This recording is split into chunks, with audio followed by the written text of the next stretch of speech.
Can we please talk about the Detroit Pistons? It's just the best. It's the best. I love this story. I'll never stop loving it. They beat Milwaukee on Saturday, 12 straight for Detroit. They're just a victory away from matching the longest winning streak in franchise history, which was 1989-90 and 03-04, which is insane that we're doing streaks like this 2 years after the worst of all time.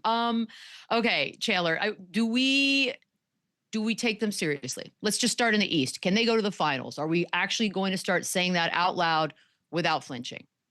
Yes, I've seen enough. And you know what? Because it's their team. It is what it is. And it's not the most talented roster. It's not the deepest team. It's not household names. They're not a bunch of vet guys. Like there's just this combination of tough, hard-nosed guys that defend and they respect their head coach and they play hard. And nowadays, that'll get you in the door, and that'll get you with the game on the line. It'll be close, and they have an MVP candidate who we need to talk about more, Cade Cunningham, who's one of the better closers in the NBA. He's so clutch down the stretch. He can beat you in so many different ways. So yes, they are for real, because no matter what, if their offense is bogged down and slow that night, they can defend. They're going to play more physical than you. They're tougher than you.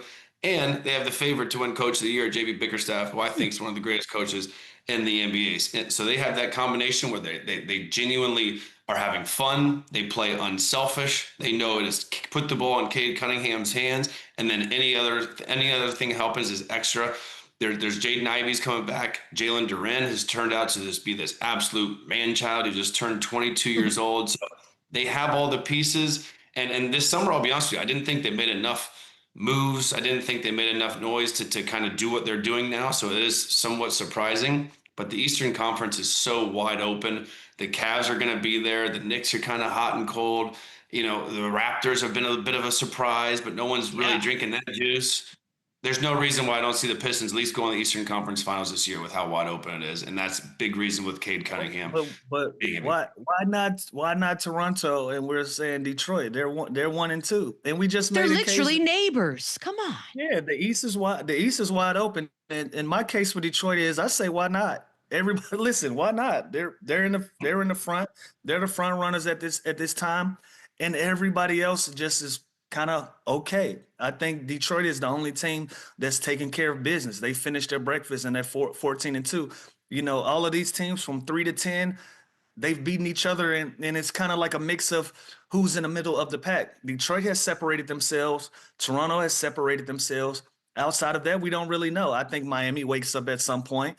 I think Boston is good enough of a team and an organization. They have that pedigree where they can figure things out, maybe make some moves at the trade deadline to put them back in the conversation. I think once New York figures it out with their new coach and their new style, I think they figure it out. Cleveland, when they get healthy, they're still going to figure it out. I think they're still one of those teams that can go on a 15-0 run. They've showed us that. They can go on a 15-game winning streak. All of these things are at play, but Detroit is a consistent. Toronto is a consistent. So if they have title hopes, I say why not? They're playing like it. They have all of the pieces. You know, they might not pass the eye test when it comes to talent and names and, you know, everybody jumping off the paper when you want to look at a roster and say, I think this is a roster that can do it. I think they have the right mix of guys and it works for them. And like you said, they have an early candidate in Coach of the Year as well. All of the pieces are there in Detroit, you know, so I say why not? I'm not arguing that they can't. I say why not? Yeah, the one thing I disagree with that you said is I think that Toronto has separated themselves. I think they're off to a great start. I still think Cleveland, Miami, Atlanta, New York, all the teams below them, I still think they're a better basketball team than Toronto.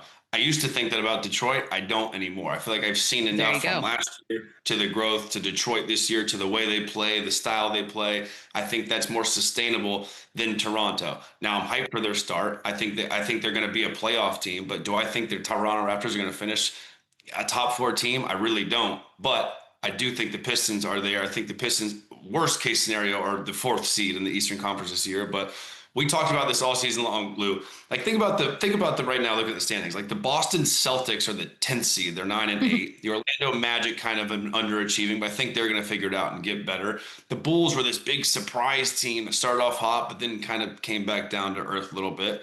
Philly's kind of the big question. What are you going to get from Joel Embiid? What are you going to get from Paul George? But they have that dynamic backcourt. Like, there's no reason that Detroit can't just beat all those teams and are better than those teams. I just don't see that yet with Toronto, but Detroit, I'm sold. I think Cleveland's still the team to beat, but I think Detroit's right there. And I would love to see JB Bickerstaff go to Cleveland and knock them out of the playoffs as the head coach of Detroit.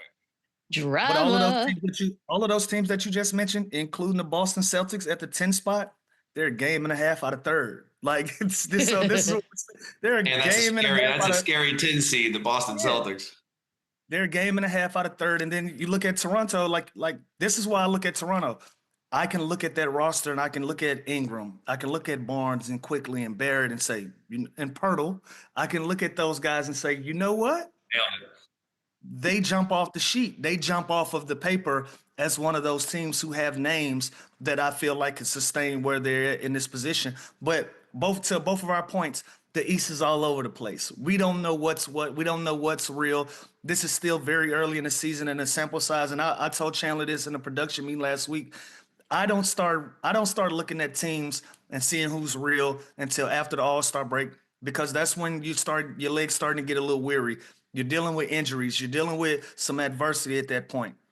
Now we know what teams and what's real and what's not. Anybody can have some early success. I remember a year in Philadelphia where we were the number one team in the East all year long, and we were the number one team in our division, get to the finish line, and we give it away to the Boston Celtics.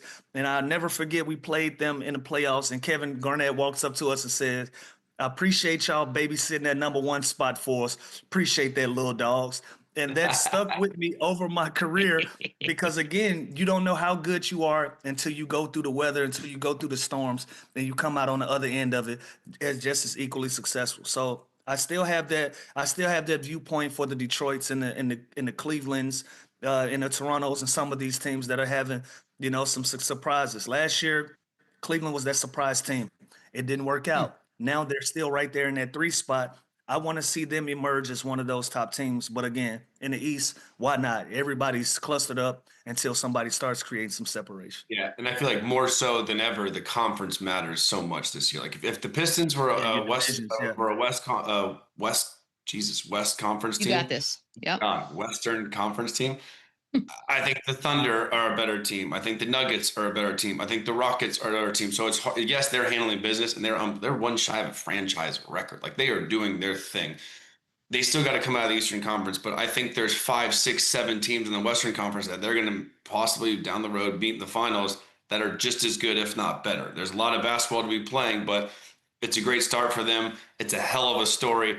I love the fact that we're talking about them so much early on, and it's for a reason, because they're rolling and they have MVP candidate, they have a Coach of the Year candidate, and they're doing everything right. We just want to see more of it. We want to see it in the playoffs. I'm glad we're talking about them in this manner. Listen, 2 short years ago, we were laughing and making jokes and saying they were god awful, and now look at this team, basically with the same core of guys. So kudos to them. It's a hell of a turnaround. Like it's not common to see it so drastic, but here we are. All right, let's do a little Thunder talk, shall we?